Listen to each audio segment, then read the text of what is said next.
And welcome to another edition of 10 Count. I'm Steve Kim, joined by Dave Smith and Doug Fischer.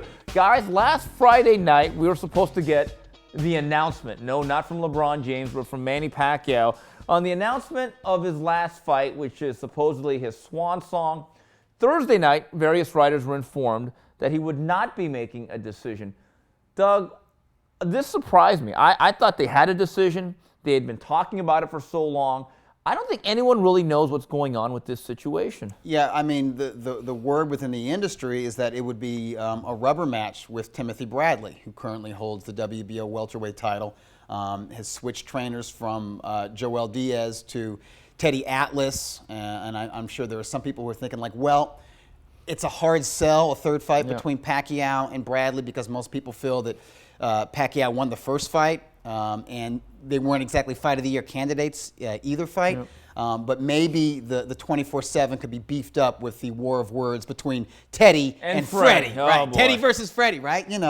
And maybe just the whole union between Tim Bradley and Teddy Atlas. And Bradley did look pretty sharp in his first fight under Atlas, a knockout of Brandon Bam Bam Rios. But I don't know. Maybe there's some other options that are on the table. Maybe perhaps Bradley is asking for more money than, say, a Terence Crawford. I think a lot of hardcore fans want to see that torch pass to young Terence Crawford. They want to see him get that shot at Pacquiao. Well, I don't think anyone wants to see Bradley Pacquiao 3, do we? Agreed. And I would disagree with Doug saying a rubber match. I mean, Pacquiao won 10 rounds the first fight, and he won 12 rounds the second fight. Just Nobody wants to see technically a rubber that. match, yeah. Amir Khan, maybe if I'm Pacquiao, maybe I'm looking at that one. But I tell you what, he'd better stay away from Terence Crawford, because I think that's a loss for Manny, and that ruins maybe the rematch that they're trying to put with Floyd and Manny, because I think Floyd and Manny are going to have a rematch. Boy, that's what I wanted to They're get going to have a rematch at some point. You know, let me just say this. As much as we hated the first fight, and as much as it was the biggest letdown in maybe boxing's recent history, Larry Merchant points it out. He says, Steve, forget half the business of the first fight.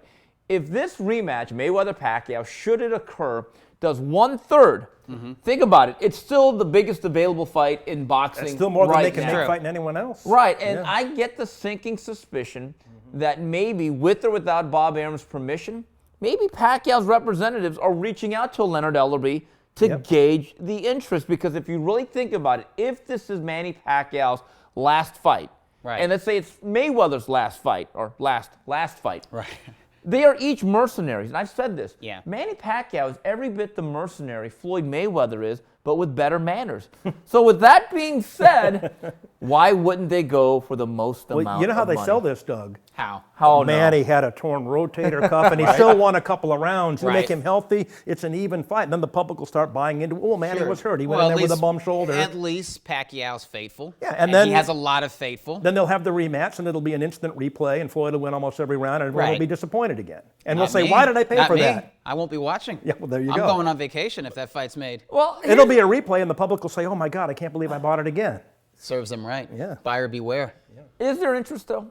Because the storyline is, in the wake of that fight is, and you saw it with other pay-per-view fights that may have underperformed, that there was a toxic nature to May 2nd that affected the rest of boxing. There's like this ripple effect. I believe that. All right, so if you did $4.5 million from the last fight, and at least 2 or 3 million casual fans in the flyover states are like, we're never doing boxing again.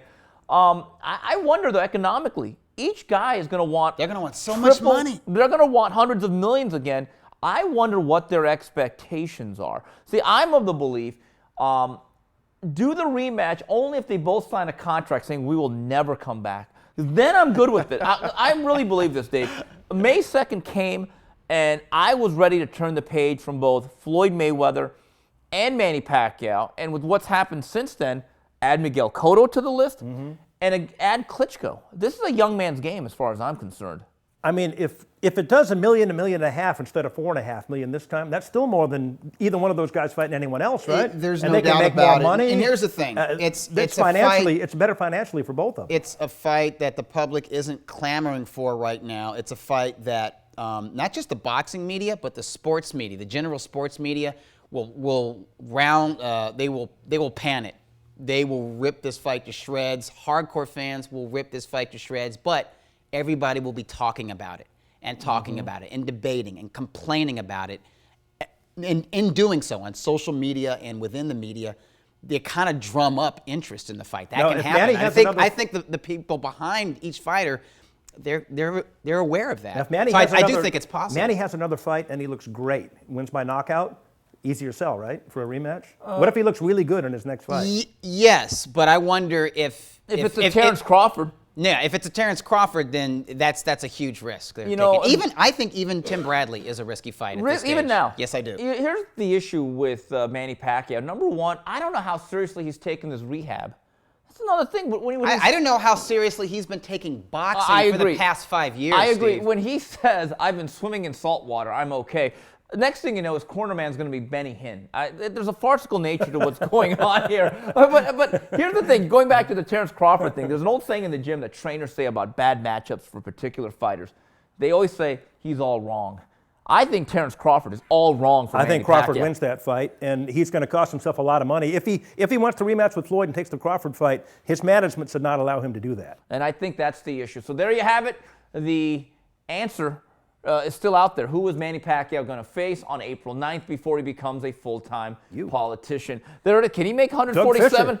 No. No. Okay, well, there's your answer. He's off the list, too. So on behalf of Doug Fischer and Dave Smith, this is Steve Kim saying till the next round, goodbye, everybody.